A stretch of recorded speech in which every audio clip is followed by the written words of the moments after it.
అరే తక్కువయ్యి కానీ అసలైంది వెయ్యి. MDH కాశ్మీరీ ఎర్ర మిర్చి పౌడర్.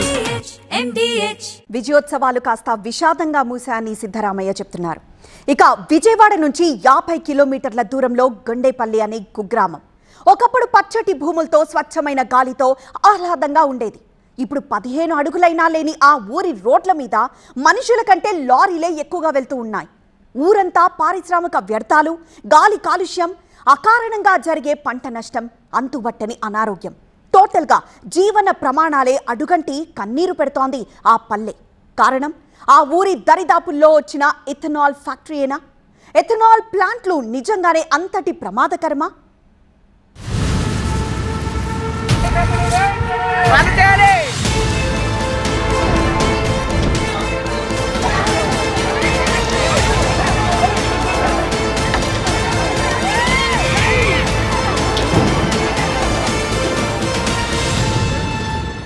జోగులాంబ గద్వాల్ జిల్లా రాజోలి మండలం పెద్దదన్వాడ్ ప్రాంతం రైతుల కడుపు మంటతో అగ్నిగుండమే అయింది. ఇక్కడ ఇథనాల్ ఫ్యాక్టరీ మాకొద్దు, మమ్మల్నిలా బతకనివ్వండి దొరా అని కాళ్లా వేళ్లా పడి వేడుకున్నా వినకపోవడంతో విధి లేక యుద్ధానికి దిగింది రైతాంగం.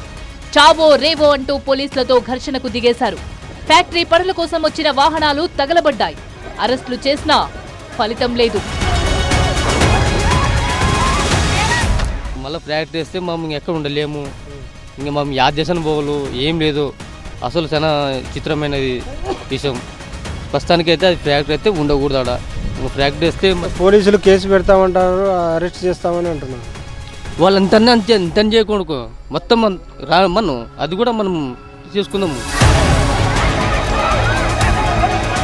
ఇథనాల్ ఫ్యాక్టరీకి ప్రభుత్వం అనుమతించడం, స్థానిక రైతులు ఆక్రోశించడం, వ్యతిరేకంగా నిరసనలు జరగడం రొటీన్ గా మారింది. ఏడాది క్రితం నారాయణపేట జిల్లా చిత్తనూరు, ఇటీవలే నిర్మల్ జిల్లా దిలావర్పూర్ ఇథనాల్ ఫ్యాక్టరీ కారణంగా ఉద్రిక్తంగా మారాయి. స్థానికులు తీవ్ర స్థాయిలో పోరాడి అడ్డుగా నిలబడ్డంతో పనులు నిలిపివేస్తున్నట్టు ప్రకటించి వెనక్కి తగ్గింది రాష్ట్ర ప్రభుత్వం. ఇప్పుడు గద్వాల్ జిల్లా ధన్వాడ్ ప్రాంతంలో ఇలాగే ఇథనాల్ ఫ్యాక్టరీ అనగానే రైతులు రోడ్డెక్కారు, రక్తం చిందించారు, చివరాఖరికి వెనక్కి పంపేశారు. ఇథనాల్ ఫ్యాక్టరీ ఎందుకంత డేంజర్? ఇథనాల్ మీద ఎందుకీ నిరసన? ఆందోళనకారుల అభ్యంతరాలేంటి?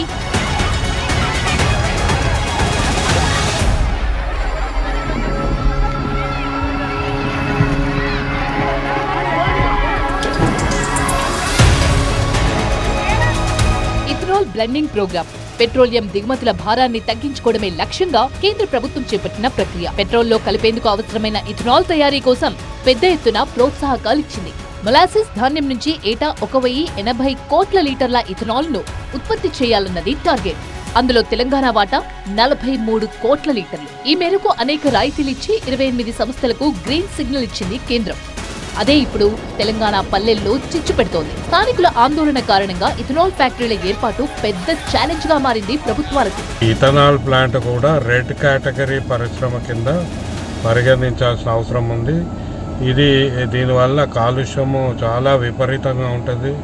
వాయు కాలుష్యం ఉంటుంది, నీటి కాలుష్యం ఉంటుంది. దీంతోపాటు ఇథనాల్ ప్లాంట్ కొరకు వాడే ధాన్యము, వరి ధాన్యము చుట్టుపక్కల ప్రాంతాల్లో ఆహారానికి కాకుండా ఈ ఇంధనం కొరకు మళ్లించబడుతుంది. దానివల్ల ఆ ప్రాంతంలో ఆహార భద్రత కూడా ప్రమాదం ఏర్పడుతుంది. చెరుకు నుంచి చెరుకును తొలగించిన తరువాత మొలాసిస్ మిగులుతుంది. దాని నుంచే ఇథనాల్ తయారవుతుంది. కానీ జీరో లిక్విడ్ డిశ్చార్జ్ తో కాలుష్య రహితంగా నడవాల్సిన ఇథనాల్ ఫ్యాక్టరీల్లో నిబంధనలు పాటించడం లేదని ఆరోపణలున్నాయి. గాలి, నీళ్లు కాలుష్యానికి గురై తమ ఆరోగ్యం దెబ్బతింటుంది అనేది స్థానికుల ఆవేదన. వాసన చిత్తనూరు పోయినాం. చిత్తనూరు పోతే సన గబ్బు వాసన ఉందడ. ఆ గబ్బు వాసన ఉండి ఆ ఊర్లో పోయినా. ఆ ఊర్లో ఉండి వాళ్ళు ఏమన్నారంటే, అన్న మీకు మొక్తం 2 చేతులు వేసి మొక్తాము, దండం చేస్తాము, మా మోసపోయినాం, మీరిద్దరితో దాన్ని తరిమి దోగు కొడితే మీరు బాపడతారు, లేకుంటే మీ ఊరికి పిల్లల్ని ఇచ్చే పరిస్థితి కూడా రాదు. చూడండి, పిల్లలు చేసుకునలేరు, పిల్లలు ఇచ్చే పరిస్థితి కూడా లేకుండా ఉంటుంది. ఇథనాల్ ఫ్యూయల్ తయారీకి బదులుగా extra neutral alcohol, industrial spirits, absolute alcohol వంటి ఇతర ఉత్పత్తులకు తెలంగాణ సర్కార్ అనుమతులనివ్వడం మరో వివాదం. కానీ ఇథనాల్ పరిశ్రమలపై ఎటువంటి అపోహలు అవసరం లేదు అనేది పరిశ్రమ వర్గాల భరోసా.